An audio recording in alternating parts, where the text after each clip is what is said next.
Hello friends, स्वागत है आप सभी का मनीष ट्यूटोरियल पर। और मैं हूं मनीष और यहाँ हम तैयारी करते हैं टीचिंग एग्जाम्स की। यहाँ आपको मिलेगा साइंस सब्जेक्ट का complete guidance including theory, previous year question और प्रैक्टिस एमसीक्यूज, वो भी सिंपल, स्मार्ट और इजी तरीके से। जिसके लिए आपको करना होगा वीडियो को लाइक और चैनल को सब्सक्राइब। तो चलिए शुरू करते हैं आज की इस वीडियो को, जहाँ पर मैं आपको एनिमल सेल, जिसको हिंदी में बोलते हैं जंतु कोशिका, इसके प्रीवियस ईयर क्वेश्चन में आपको आज के इस वीडियो में कराने वाला हूँ। ये सभी वही क्वेश्चन है जो कभी ना कभी किसी न किसी एग्जाम में पूछे जा चुके हैं और इनके आपके आने वाले एग्जाम में पूछे जाने की संभावना है। पहला क्वेश्चन है, meiosis take place in, meiosis किस में होता है? Somatic cells of haploid individual, germ cells of haploid individual, या बोथ ए एंड बी, या नन ऑफ द अबव। तो मियोसिस किस में होता है ये पूछा गया है। इंडिविजुअल हैप्लॉइड है, हैप्लॉइड की सोमैटिक सेल्स में पूछा गया है। तो सोमैटिक सेल्स जो होती हैं वो क्या होती हैं? इसमें क्या होता है? माइटोसिस होता है। सोमैटिक सेल्स में होता है माइटोसिस। माइटोसिस क्यों होता है? क्योंकि यहाँ डिप्लॉइड से डिप्लॉइड बनता है, क्योंकि ये क्या है? सोमैटिक सेल डिप्लॉइड होती हैं, तो माइटोसिस होता है। तो यहाँ पर क्या होता है? डिप्लॉइड होता है। ठीक है, इनमें माइटोसिस होता है, तो यहाँ पर ये डिप्लॉइड को बनाती हैं। ठीक है, सोमैटिक सेल्स में डिप्लॉइड से डिप्लॉइड बनता है। Germ cells of haploid individual, individual haploid है और इसकी जर्म सेल्स, हैप्लॉइड जो होती है उससे अगर जर्म सेल्स बनाना है तो हैप्लॉइड इंडिविजुअल में तो हमेशा माइटोसिस ही होता है। ठीक है, माइटोसिस ही होगा, तभी जो ये जर्म सेल्स बनेंगी ये भी हैप्लॉइड ही बनेंगी। ठीक है, ये है इसमें। ठीक है, क्योंकि ये ऑलरेडी हैप्लॉइड है, तो हैप्लॉइड से माइटोसिस होगा तभी वो भी हैप्लॉइड बनेगा आपका जर्म सेल्स भी। ठीक है, हैप्लॉइड इंडिविजुअल और जर्म सेल्स हैप्लॉइड इंडिविजुअल है, इसकी जो जर्म सेल्स हैं इससे भी अगर इसको भी जर्म सेल्स को भी डिवीजन करना होगा तो वो भी माइटोसिस से ही डिवाइड करती हैं। ठीक है, क्योंकि जब इससे इस जर्म सेल्स को डिवीजन करना होगा तो भी माइटोसिस से करना होगा, तभी वो भी एन जो है जर्म सेल्स बनाएगा आगे डिवाइड करने के बाद। ठीक है, तो दोनों में ही क्या शो करता है? माइटोसिस। माइटोसिस यहाँ पर भी, माइटोसिस यहाँ पर भी, तो इसलिए ऑप्शन नंबर डी होगा, नन ऑफ द अबव इस क्वेश्चन का करेक्ट आंसर होगा। ठीक है, तो ये कंप्लीट मैंने आपको समझा दिया है। अगला जो क्वेश्चन है इसमें यह है, the repair by cell division in the damage tissue is called epimorphosis regeneration, morphallaxis regeneration, exponential regeneration, या फिर पेरिफेरल रीजनरेशन। ठीक है, कहने का मतलब है सेल डिवीजन से जो रिपेयर होता है डैमेज टिश्यू में उसको क्या कहा जाता है? ठीक है, जो टिश्यू डैमेज हो जाता है वो सेल डिवीजन से अपने आप को रिपेयर करता है, तो इस प्रकार को क्या कहते हैं? ठीक है, चार ऑप्शन थे, तो चार ऑप्शन में से जो आपका करेक्ट आंसर है वो है एपीमॉर्फोसिस रीजनरेशन। ऑप्शन नंबर ए आपका करेक्ट आंसर है, जिसमें क्या होता है? रीजनरेशन होता है सेल डिवीजन से और ग्रोथ होती है। ठीक है, रीजनरेशन किससे होता है? सेल डिवीजन से। ठीक है, सेल डिवीजन एंड ग्रोथ।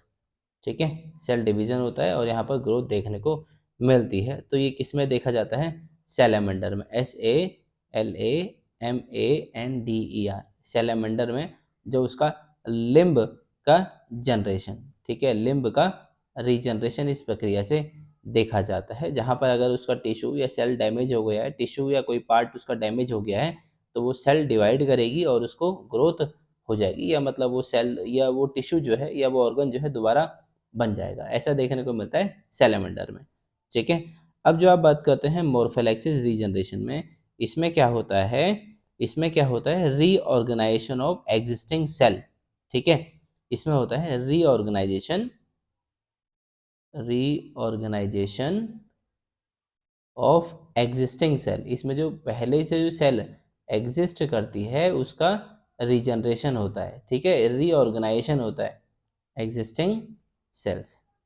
ठीक है, जो सेल पहले से एग्जिस्ट करती हैं उनको रीऑर्गेनाइज हो जाती हैं, दोबारा से वो ऑर्गेनाइज हो जाती हैं। ठीक है, और इसमें कोई भी सेल डिवीजन नहीं होता है। ठीक है, कोई भी सेल डिवीजन स्पेसिफिकली नहीं होता है। तो इसका जो एग्जाम्पल है वो है हाइड्रा। ऐसा देखने को मिलता है हाइड्रा में। ठीक है, अगला है एक्सपोनेंशियल ग्रोथ। एक्सपोनेंशियल ग्रोथ होता है अनकंट्रोल्ड ग्रोथ। जब कोई ग्रोथ अनकंट्रोल्ड होती है उसको बोलते हैं एक्सपोनेंशियल ग्रोथ। ठीक है, अनकंट्रोल्ड सेल डिवीजन को बोलते हैं कैंसर। जब सेल बहुत ज़्यादा मात्रा में डिवाइड करने लग जाए और डिवाइड ही करते रहे तो इसको बोलते हैं अनकंट्रोल्ड सेल डिवीजन, और इसी को हम बोलते हैं कैंसर। ठीक है, कैंसर के रोग में ऐसा ही होता है, जो सेल जो होती है अनकंट्रोल्ड वे में डिवाइड करती रहती है। ठीक है, तो वो एक टाइप का एक्सपोनेंशियल ग्रोथ है।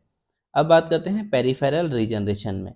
इसमें क्या है, ये कोई स्टैंडर्ड नहीं है, बायोलॉजिकल टर्म नहीं है रीजनरेशन के लिए। ठीक है, तो आपका जो ऑप्शन था वो ऑप्शन नंबर ए इसका करेक्ट आंसर था। बाकी मैंने आपको चारों ऑप्शन भी समझा दिए हैं। ठीक है, और उनके एग्जाम्पल भी बता दिए हैं। अगला जो क्वेश्चन है वो है germ cell formation in vertebrate gonad involves. Vertebrates के गोनाड में जो जर्म सेल का फॉर्मेशन है वो क्या इन्वॉल्व करता है? Only mitosis, only meiosis, both mitosis and meiosis, या फिर ए माइटोसिस। तो जो वर्टिब्रेट्स के गोनाड्स हैं उनमें जो जर्म सेल्स बनती हैं उसके लिए माइटोसिस भी रिक्वायर होता है और मियोसिस भी। ठीक है, तो आपका ऑप्शन नंबर सी जो है यहाँ पर करेक्ट आंसर होने वाला है। ठीक है, जर्म सेल्स का मतलब होता है गैमीट। गैमीट बनाने के लिए माइटोसिस और मियोसिस दोनों प्रक्रिया से गुजरना पड़ता है, तब बनते हैं स्पर्म एंड ओवा। ठीक है, तब बनते हैं स्पर्म एंड ओवा। ठीक है, यहाँ पर वर्टिब्रेट में। तो ये आपका ऑप्शन नंबर सी यहाँ पर करेक्ट आंसर होने वाला है। ठीक है, अगला जो क्वेश्चन है इसमें है 4 chromatid are found during meiotic. 4 chromatid जो है वो किस अवस्था पर पाए जाते हैं? मियोटिक मतलब मियोसिस में, प्रोफेज में, लेप्टोटीन में, जाइगोटीन में, या पेकाइटीन में। तो पेकाइटीन में क्या होता है, 4 क्रोमेटिड दिखते हैं, इसलिए आपका ऑप्शन नंबर डी यहाँ पर करेक्ट आंसर होने वाला है। ठीक है, जो पेकाइटीन होता है यहाँ पर क्या होता है, crossing over, crossing crossing over होता है पैकेटिन स्टेज में, और इसमें बनता है बाइवेलेंट। क्या बनता है?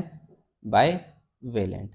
और बाइवेलेंट में क्या होता है, इसमें होता है 4 क्रोमेटिड, क्रोमेटिड, या फिर इसको हम बोलते हैं टेट्राड, TETRAD, टेट्राड। ठीक है, तो यहाँ पर बाइवेलेंट होता है, बाइवेलेंट में 4 क्रोमेटिड देखने को मिलते हैं, इसी को हम बोलते हैं टेट्राड। तो इसलिए option number D correct answer है। लेप्टोटीन में क्या होता है, लेप्टोटीन में क्या होता है, क्रोमोसोम की कंडेंसिंग स्टार्ट होती है। जो क्रोमोसोम होता है उसका कंडेंसेशन लिख देता हूँ, उसका कंडेंसेशन होता है। ठीक है, कंडेंस करना चालू हो जाता है लेप्टोटीन में, और इसमें एक ही क्रोमोसोम होता है। ठीक है, अब बात करते हैं लेप्टोटीन के बाद आता है जाइगोटीन। जाइगोटीन की हम बात कर लेते हैं। तो जाइगोटीन में होता है सिनेप्सिस, साइनेप्सिस है, ये स्टार्ट हो जाता है। सिनेप्सिस मतलब होमोलोगस क्रोमोसोम है, उसकी पेयरिंग यहाँ पर स्टार्ट हो जाती है, होमोलोगस क्रोमोसोम की पेयरिंग यहाँ पर स्टार्ट हो जाती है, इसी को बोलते हैं सिनेप्सिस। ठीक है, इसमें 2 होमोलोगस क्रोमोसोम जो हैं वो क्लोज आते हैं। ठीक है, अगला है लेप्टोटीन, जाइगोटीन, पैकाइटीन। पैकाइटीन मैंने आपको बता दिया। पैकाइटीन के बाद आता है डिप्लोटीन। डिप्लोटीन में क्या होता है, होमोलोगस स्टार्ट सेपरेट करते हैं और उसमें कियास्मेटा विजिबल होता है। ठीक है, और उसके बाद आता है डाइकाइनेसिस, जहाँ पर फाइनल कंडेंसेशन होता है। मैं आपको 4 एक बार स्टेप बता देता हूँ। पहले होता है लेप्टोटीन, फिर जाइगोटीन, फिर पैकाइटीन, फिर डिप्लोटीन, फिर डाइकाइनेसिस। ठीक है, तो ये स्टेप्स होते हैं, 5 स्टेप होते हैं, लेप्टोटीन, जाइगोटीन, पैकाटीन, डिप्लोटीन, डाइकाइनेसिस। 1, 2, 3, 4, 5, ये इस 5 स्टेप का पूरा एक इवेंट होता है प्रोफेज में। ठीक है, प्रोफेज 1 में। ठीक है, तो यहाँ पर जो है प्रोफेज है, प्रोफेज के ही ये सारे इवेंट्स हैं। ठीक है, तो ये मैंने आपको समझा दिए। चलते हैं अगले क्वेश्चन की ओर। अगला क्वेश्चन है the function of a centromere is. Centromere जो है इसका क्या काम होता है? ठीक है, सेंट्रोमियर का काम पूछा है। डुप्लीकेशन ऑफ क्रोमोसोम, क्रोमोसोम को डुप्लीकेट करना, मूवमेंट ऑफ क्रोमोसोम, क्रोमोसोम की मूवमेंट करना, फॉर्मेशन ऑफ आरएनए या डुप्लीकेशन ऑफ डीएनए। तो जो क्रोमोसोम का मूवमेंट है उसमें जो सेंट्रोमियर है ये हेल्प करता है, या इसका रोल होता है, या इसका फंक्शन है क्रोमोसोम की मूवमेंट कराना। ठीक है, तो इसलिए आपका ऑप्शन नंबर बी जो है यहाँ पर करेक्ट आंसर है। ठीक है, सेंट्रोमियर जो है वो एक कॉन्स्ट्रिक्टेड रीजन होता है क्रोमोसोम का, जहाँ पर सिस्टर क्रोमेटिड जॉइंट होते हैं। आपने क्रोमोसोम जब देखा होगा तो उसमें ना यहाँ पर जो बीच में स्ट्रक्चर पाया जाता है इसी को बोलते हैं सेंट्रोमियर। ठीक है, इसी को बोलते हैं सेंट्रोमियर। ठीक है, इसका जो मेन फंक्शन होता है वो होता है अटैचमेंट करना, attachment site for spindle fibre cell division के दौरान। ठीक है, और ये अटैचमेंट से ये प्रॉपर मूवमेंट को इंश्योर करता है ताकि क्रोमोसोम सेग्रीगेट हो जाएं और अपोजिट पोल पर पहुंच जाएं। ठीक है, तो ये था इस सेंट्रोमियर का रोल। ठीक है, तो ये था आज की इस वीडियो में। बाकी मिलते हैं आपसे नेक्स्ट वीडियोस में।